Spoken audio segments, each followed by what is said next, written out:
Bonjour à tous. Ce court exercice, assorti de sa correction, aura pour objet l'étude des symétries et des invariances du champ électrostatique, grand E, créé par une distribution de charge à symétrie cylindrique dans son voisinage, ainsi que certaines des conséquences qui en découlent pour la forme mathématique de ce champ. Voici l'énoncé.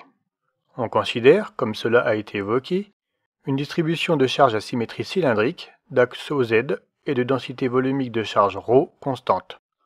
On demande de préciser les caractéristiques, orientation et variable dont il dépend, du vecteur champ E en tout point de l'espace. Pour répondre à cette question, on va, comme cela est indiqué, choisir un repère approprié à la résolution de cet exercice, puis analyser les symétries et les invariances. Commençons par l'étude des symétries. Soit P un point quelconque de l'axe OZ.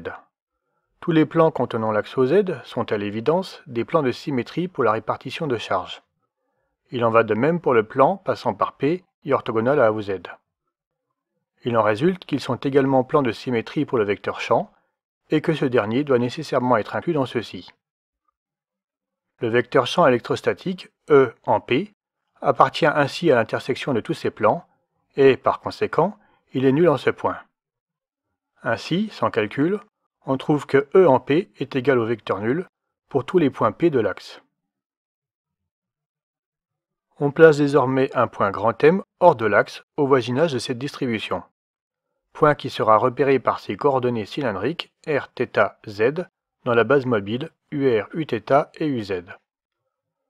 En reprenant des raisonnements similaires à ceux déjà présentés, on établit que le plan π1 contenant l'axe OZ et le point M, tout comme le plan π2 orthogonal à l'axe OZ et passant par le point M, sont des plans de symétrie pour la répartition de charges. Il en résulte qu'ils sont également plans de symétrie pour le vecteur champ et qu'il doit nécessairement être inclus dans ceux-ci. La figure présentée met en évidence les deux plans de symétrie π1 et π2 évoqués précédemment. Le vecteur champ électrostatique, E, appartient donc à l'intersection de ces deux plans et est dirigé selon le vecteur UR. Il en résulte que le vecteur champ est radial en tout point M distinct de OZ. Notons qu'à ce stade du raisonnement, l'unique composante du champ, dirigée d'après ce qui vient d'être dit selon UR, dépend encore a priori des trois variables R, θ et Z. On obtient le résultat indiqué. Passons désormais à l'examen des invariances.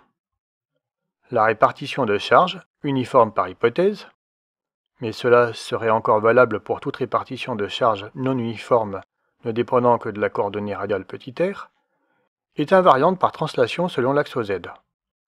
En outre, elle est également invariante par rotation autour de OZ. Le champ ne dépend donc ni de Z pour l'invariance par translation, ni de θ pour l'invariance par rotation. Finalement, on obtient que le vecteur champ électrostatique E en M s'exprime sous la forme précisée à l'écran. Pour déterminer complètement le champ, il resterait à expliciter ER de R en utilisant par exemple le théorème de Gauss. L'exercice est maintenant achevé. Si cette vidéo vous a été utile, merci de le faire savoir et soutenez-nous en vous abonnant à notre chaîne. Nous sommes ouverts à toute suggestion d'amélioration.